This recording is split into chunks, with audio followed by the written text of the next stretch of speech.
बिस्मिल्लाहिर्रहमानिर्रहीम। अस्सलाम वालेकुम students, welcome to my YouTube channel. अगर आपने अभी तक मेरा चैनल सब्सक्राइब नहीं किया तो अभी सब्सक्राइब करें और बेल आइकॉन का बटन प्रेस करें। Today we will discuss about the SLOs of the today topic.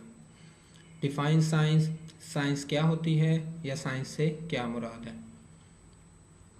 Natural philosophy, define natural philosophy, natural philosophy क्या है, इसकी क्लासिफिकेशन भी। डिफाइन फिज़िक्स, फ़िज़िक्स की तारीफ़ करें, इसकी इम्पोर्टेंस क्या है हमारी रोज़मर्रा ज़िंदगी में, और ब्रांचेज ऑफ फिज़िक्स। सबसे पहले हमारे पास साइंस की तारीफ़ करें। The knowledge gain through observation and experiment is called science.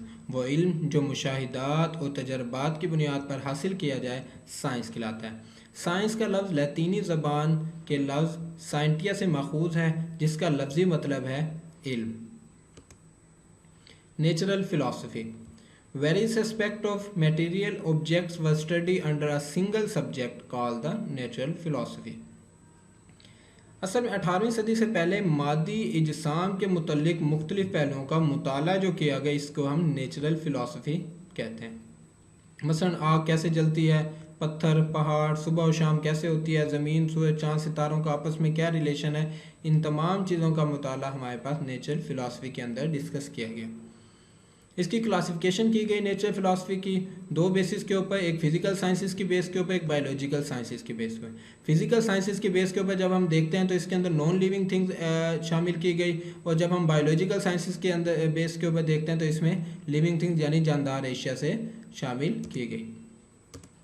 Next physics की तारीफ करें। फिजिक्स क्या होती है हमारे पास, study of matter, energy and their interaction. मादा, एनर्जी और इनके दरमियान आपस में जो भी तामुल का मुताला किया जाता है, इसको फिजिक्स कहलाता है। प्रिंसिपल अंडरस्टैंडिंग नेचर, जो फिजिक्स के असूल हैं वो हमें कुदरत को समझने में भी मदद देते हैं। हमारी रोज़मर्रा ज़िंदगी में फ़िज़िक्स की क्या अहमियत है, पुली की मदद से अगर हम देखते हैं तो बहुत ज़्यादा वज़नी एशिया को उठाया जा सकता है। बिजली हमारी रोज़मर्रा ज़िंदगी में बहुत अहमियत रखती है। एनर्जी मैकेनिकल एनर्जी की मदद से हम पंखे चला सकते हैं, मोटर्स चला सकते हैं, जैसे बहुत सी ऐसी इलेक्ट्रॉनिक एशिया भी चला सकते हैं। अगर हम ज़राए आमदोरफ्त की बात करें, ट्रांसपोर्ट मीन्स की बात करें, तो इसके ज़रिए से हम एक जगह से दूसरी जगह अपने सफ़र को बहुत ही आरामदा और जल्दी तय कर सकते हैं। अगर हम मवासलात की बात करते हैं तो एक जगह से दूसरी जगह पैगाम पहुंचाना बहुत ही आसान हो गया है इन ज़राए मवासलात की कम्युनिकेशंस की वजह से। अगर हम घरेलू आलात की बात करते हैं, घरेलू आलात में हमारे पास जितने भी वाशिंग मशीन है, जितने भी घरेलू AC है, रेफ्रिजरेटर है, तो ये जितनी भी चीज़ें, ये सारी चीज़ें हमारे पास हमारे रोज़मर्रा ज़िंदगी में अहमियत रखती हैं। अगर हम जदीद टेक्नोलॉजी की बात करें तो इस जदीद टेक्नोलॉजी फ़िज़िक्स की ये थी कि फ़िज़िक्स ने मोबाइल और कंप्यूटर की ईजाद की, जिसकी वजह से आज हमारे बहुत से काम जो पहले कई घंटों या महीनों में या दिनों में होते थे, वो अब मिनट्स या सेकंड्स के अंदर हो जाते हैं। जिस चीज़ का फ़ायदा होता है, ऐसे ऐसे उसी चीज़ का नुकसान भी है। फिज़िक्स ने जहाँ हमें इतने फ़ायदे दिए हैं, वहाँ हमारे लिए नुकसानात भी कुछ पैदा किए हैं। जैसे फ़िज़िक्स की वजह से ही हमारे पास माहौलियाती आलूदगी पैदा हो गई है, तबाहकुन हथियार बन गए हैं फ़िज़िक्स की वजह से, और जिस्मानी बीमारियाँ भी इसी फ़िज़िक्स की वजह से पैदा हो रही हैं।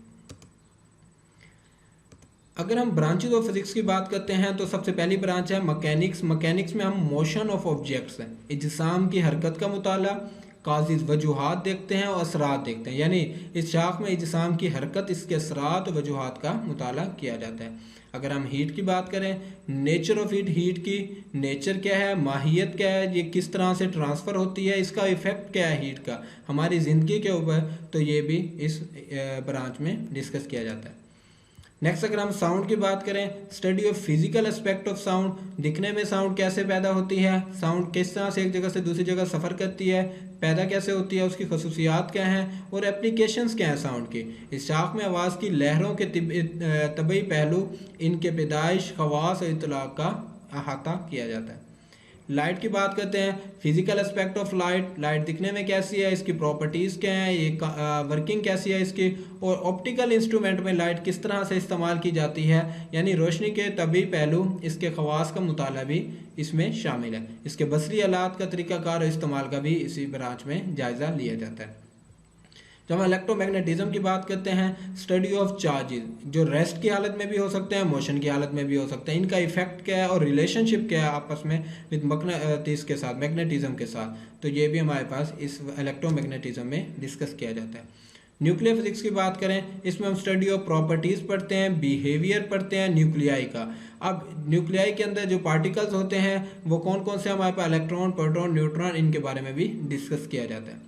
Plasma physics, study of production, properties and ionic state, ये मादे की चौथी हालत है, यानी ठोस, माय और गैस के बाद चौथी हालत जो है ये प्लाज्मा फिजिक्स है। इसमें आयोनिक हालत के बारे में डिस्कस किया जाता है। जियोफिजिक्स हमारे पास ज़मीन के अंदरूनी साख्त के मुतालिक मुताला किया जाता है, यानी अंदरूनी तौर पर ज़मीन के अंदर जो प्लेट्स मौजूद हैं जिनकी वजह से ज़लज़ला वगैरह और इन तमाम चीज़ों होती हैं, असरअंदाज होते हैं, तो इसके बारे में जो डिस्कस किया जाता है वो फिज़िक्स की इस ब्रांच में डिस्कस किया जाता है। उम्मीद करते हैं कि आज का आपको टॉपिक समझ आया होगा।